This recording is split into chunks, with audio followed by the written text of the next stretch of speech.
रोज़ एक नई प्रेरणादायक कहानियाँ सुनने के लिए मेरे चैनल को आप सब्सक्राइब करें और बेल आइकन को प्रेस कर दें। नमस्कार दोस्तों, मैं हूं सुनील और आप देख रहे हैं महतो हिंदी कथा। आज की कहानी है एक पिता की सीख। एक परिवार में श्यामलाल अपनी धर्मपत्नी, 2 बेटियां और एक छोटे बेटे के साथ रहते हैं। श्यामलाल की छोटी सी हलवाई की दुकान है और उसी से उनके परिवार का गुजारा होता है। उनकी बड़ी बेटी 24 साल की है जो नौकरी की तलाश में है और छोटी बेटी 21 साल की है। अभी वह पढ़ाई कर रही है और छोटा बेटा 11वीं कक्षा में पढ़ता है। उनकी दोनों बेटियां बहुत ही फैशन वाली हैं और बहुत बड़े बड़े शौक़ रखती है। रोज़ कुछ ना कुछ नए नए खर्चे करती है। फिर भी श्यामलाल उन्हें परी की तरह रखते हैं। लेकिन वो दोनों रोज़ किसी न किसी वजह से श्यामलाल से पैसे मांगती और वो उन्हें पैसे दे देते। फिर ये सिलसिला चलता ही रहा। वो डिमांड करती और श्यामलाल पूरी कर देता।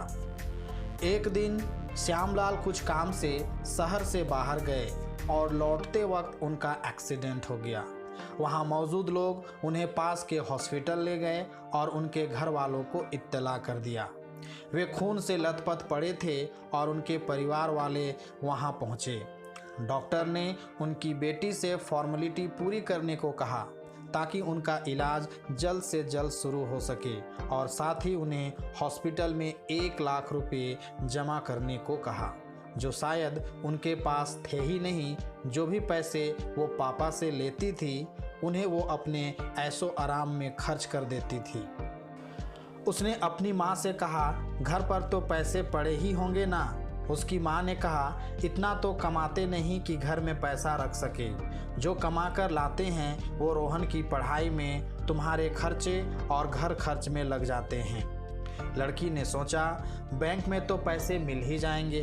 वो बैंक जाकर पापा के खाते के बारे में बात करती है तो उसे पता चलता है कि बैंक में तो बस 2000 रुपये पड़े हैं और साथ ही बैंक कर्मचारी उसे बताते हैं कि उनके पापा के लोन की किस्त नहीं पहुंची। तो लड़की उनसे पूछती है, कौन सी किस्त? तो वो बताते हैं कि आपके पापा के नाम से 2 लोन है, पर्सनल लोन और होम लोन। हर महीना 2-2 हज़ार रुपये किस्त कटती है। लड़की सुनकर हैरान हो जाती है। फिर वो अपने रिश्तेदारों के पास जाती है जहाँ से उसे पता चलता है कि उसके पापा ने पहले ही उधार पैसे ले रखे हैं। लड़की को वहाँ से भी पैसे नहीं मिलते। लड़की परेशान हो जाती है।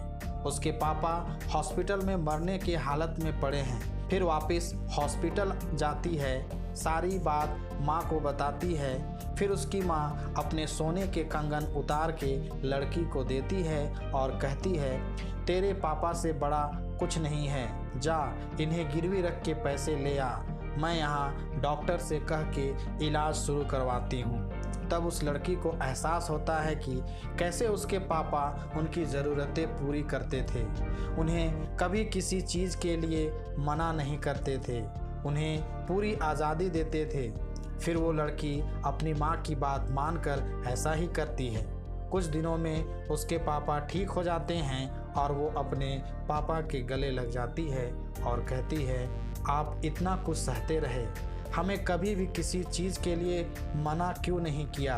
तो उसके पापा ने बहुत ही प्यारा जवाब दिया, अगर बेटा मैं तुम्हें मना करता तो तुम समझती मैं तुम्हें पैसा देना नहीं चाहता और फिर तुम अपनी ख्वाहिशों को पूरा करने के लिए कुछ गलत काम ना कर लो। और जब तक तुम्हें पैसों की अहमियत और अपनी ज़रूरतों के अनुसार ज़िंदगी जीना नहीं आता, तब तक तुम्हें ये समझ नहीं आता कि जितनी चादर हो उतनी ही पैर फैलानी चाहिए।